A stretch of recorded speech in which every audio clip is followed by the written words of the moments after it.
আসসালামু আলাইকুম। পড়াশোনায় মন বসানোর জন্য সবচেয়ে যে গুরুত্বপূর্ণ বিষয় সেটা হচ্ছে একটা রুটিন তৈরি করা। এতে করে যে বিষয়টা হয় যে রুটিন ওয়াইজ যদি আপনি পড়াশোনা করেন তাহলে আপনার পড়ার প্রতি যে একটা বিষণ্ণতা সেটা কিন্তু চলে যায়।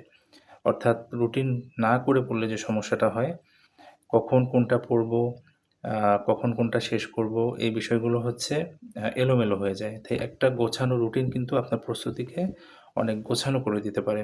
তো সেক্ষেত্রে বিশেষ করে যারা সামনে অডিটর এবং জুনিয়র অডিটরের পরীক্ষাগুলো দিবেন, তো এই মুহূর্ত থেকে আসলে রুটিন করে পড়া উচিত। তো রুটিনটা আসলে কেমন হওয়া উচিত? আমরা জানি যে কয়েকটা বিষয় এখানে বাংলা, ইংরেজি, গণিত, সাধারণ জ্ঞান এবং হচ্ছে বিজ্ঞান এবং আইসিটি এই বিষয়গুলোর পরীক্ষা হবে। তো সেক্ষেত্রে রুটিনটা এমন হওয়া উচিত যে আপনি আ রাতে সাধারণ জ্ঞান এবং বাংলা এই বিষয়গুলো আপনি রাতে পড়তে হবে। আর গণিত এবং হচ্ছে আপনার ইংরেজি এটা আপনাকে ভোরে উঠে আপনাকে পড়তে হবে। অর্থাৎ প্র্যাকটিস করতে হবে। এভাবে করে যদি আপনি আপনার রুটিনটা সাজান, এখন অনেকের ক্ষেত্রে রুটিনটা কিন্তু ভিন্ন হতে পারে। অনেকে অনেকের নিজের টাইম অনুযায়ী অর্থাৎ যে টাইমটা তার জন্য কমফোর্টেবল সেভাবে তারা রুটিন তৈরি করে নেয়।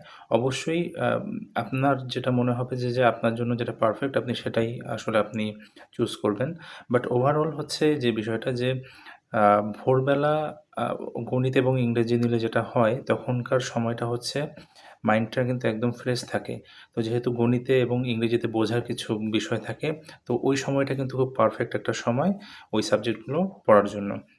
আর যেহেতু সাধারণ জ্ঞান এবং বাংলা এগুলো হচ্ছে মুখস্থ বিদ্যা, তো সেক্ষেত্রে এই বিষয়গুলো হচ্ছে আপনি রাতে ধরতে পারেন। এখন একেকজনের ক্ষেত্রে একেকটা রুটিন সুইটেবল হতে পারে, বাট আপনি আ নিজে চিন্তা করে দেখবেন যে কোনটা আপনার জন্য সুইটেবল। একদম যে এই রুটিনই ফলো করতে হবে এমন না। তবে আমার কাছে মনে হয় যে এই রুটিনটা মোটামুটি কিন্তু সুইটেবল হতে পারে।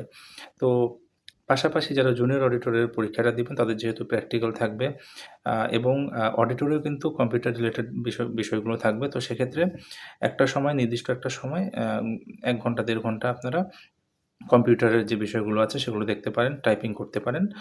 তো ওভারঅল হচ্ছে যদি রুটিনটাকে এভাবে সাজান, আপনি মোটামুটি আ এই ৩-৪ মাসের মধ্যে নিজেকে একটা ভালো অবস্থানে নিয়ে যেতে পারবেন। তো যাই হোক সবার জন্য শুভকামনা থাকবে। সবাই ভালো থাকবেন। আল্লাহ হাফেজ।